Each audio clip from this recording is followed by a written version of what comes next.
እንግዲህ ባሳለፍነው ሳምንት ያ ከተማ አቀፍ የስድስተኛ ክፍል የሚኒስትሪ ፈተና አጠናቀን ዛሬ ደግሞ የስምንተኛ ክፍል በተመሳሳይ አስጀምረናል። ክፍለ ከተማው አስተዳደርም በተለይ ለተማሪዎች ቅድመ ዝግጅት እንዲያደርጉ ከማድረግ አንፃር የመማር ማስተማሩ ምቹ እንዲሆን ተማሪዎች የተሻለ ውጤት እንዲያመጡ በሎጂስቲክ በመሰረተ ልማት አጠቃላይ ትምህርት ቤቶችን እገዛ ከማድረግ አንፃር የተሻሉ ተግባራቶች ተከናውነዋል። የባለፈው በጀት ዓመትም የስድስተኛና የስምንተኛ ክፍል አጠቃላይ በከተማ ደረጃ በተሰጠው ምዘና ጉለሌ ላይ የተሻለ ውጤት እንዳለ አይተናል። ዘንድሮ ከሱ የተሻለ ውጤት እናመጣለን በሚል ነው ቅድመ ዝግጅት አድርገን ስራዎችን ስንሰራ የቆየነውና ዛሬ ያው ተመሳሳይ ፈተናው የተጀመረው ጥሩ ውጤት ተማሪዎች ያመጣሉ ብለን እንጠብቃለን ማለት ነው። እንግዲህ የስድስተኛና ስምንተኛ ክፍል ከተማ አቀፍ ፈተናን በተመለከተ ያው ስድስተኛውን ትናንትና በስኬት ተጠናቀናል።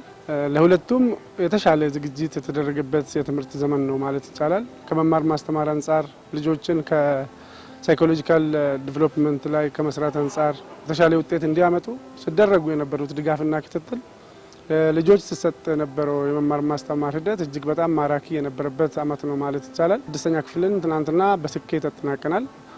ዛሬ ደግሞ በ24 የመፈተኛ ጣቢያዎች ፈተና ተጀምሯል። ስድስተኛ ክፍል ላይ የነበረን ክፍተቶች አሁን ደግሞ ማሟላት የሚገቡ ነገሮች ላይ ማስተካከል የሚገቡ ነገሮች ላይም ደግሞ የጋራ አድርገን አብዛኛው ነገር ጥሩ ስለሆነ ያንን ማስቀጠል ትናንሽ እንከኖችን ደግሞ በማስወገድ እነዚህ ልጆች ውጤታማ እንዲሆኑ የተሻለ ያፈታተን ስርዓትን በመዘርጋት ፈተና ያስጀመርንበትን ሴንተር አይተናል ማለት ነው።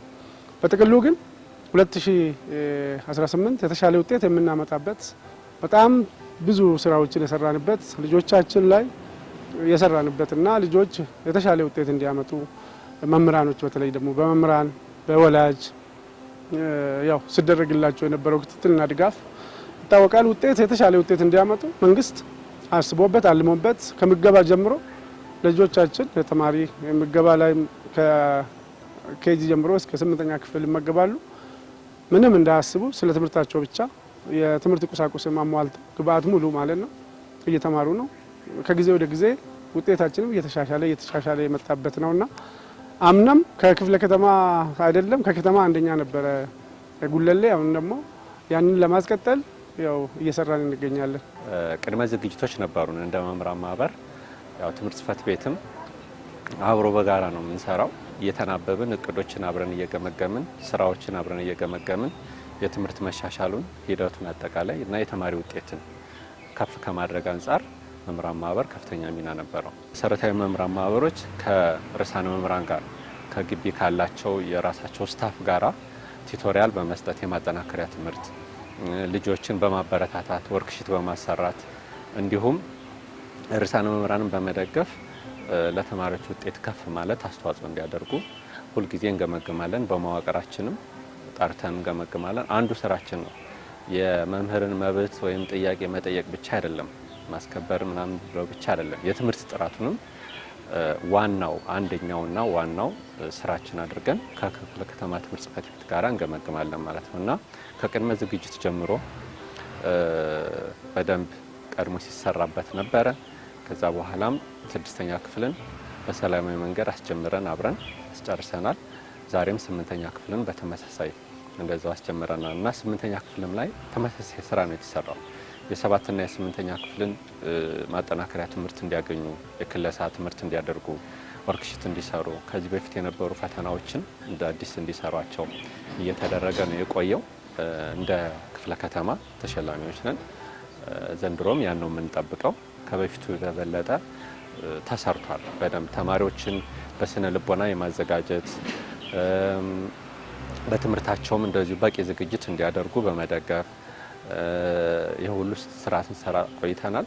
እንደ መምህራን ማህበር ውጤቱን ብቻ ሳይሆን አብሮ ስነ ምግባርም ሀገር ወዳድነት፣ መምህርን ማክበር፣ ሙያውን መውደድ ከነሱ መካከል የተለያዩ ዘርፎች ላይ የሚገባ እንዳለ ሆኖ መምህርም ቢሆን ሊገቡ እንደሚችሉና ሙያውን ማክበር መውደድ እንዳለባቸው ሁሉ እንሰራ ነበርና አንዱ መገለጫችን ነው። ትምህርት ቤቱ በ2012 ዓ.ም ጀምሮ ሴት ተማሪዎችን በአዲስ አበባና በአዲስ አበባ ዙሪያ ባሉ ትምህርት ቤቶች ተቀብሎ ያስተምራል። በአሁኑ ሰዓት 612 ሴት ተማሪዎች ከ7ኛ እስከ 12ኛ ክፍል እየተማሩበት ይገኛል። ከነኚህ ተማሪዎች መካከል ደግሞ በዘንድሮ ዓመት የምናስፈትናቸው 79 የ8ኛ ክፍል ለሁለተኛ ጊዜ የምናስፈትናቸው የ8ኛ ክፍል ተማሪዎች አሉ።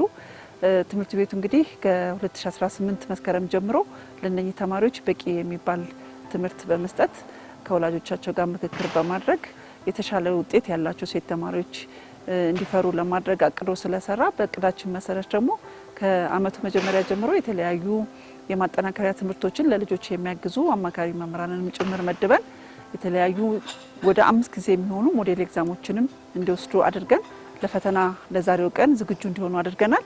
የተሻለ ውጤትም ያመጣሉ ብለን እንጠብቃለን። ልጆቹ እንግዲህ ከኛ ጋር ኑሯቸው እዚሁ ነው። በተወሰነ ጊዜ ብቻ ነው ወደ ቤተሰቦቻቸው የሚሄዱት። ይሄ ሲሆን እዚህ ሲኖሩ ምግብ፣ መኝታ አገልግሎት ያገኛሉ። በተጨማሪም ደግሞ ያለምንም ክፍያ ትምህርትም እንደዚሁ ያገኛሉ።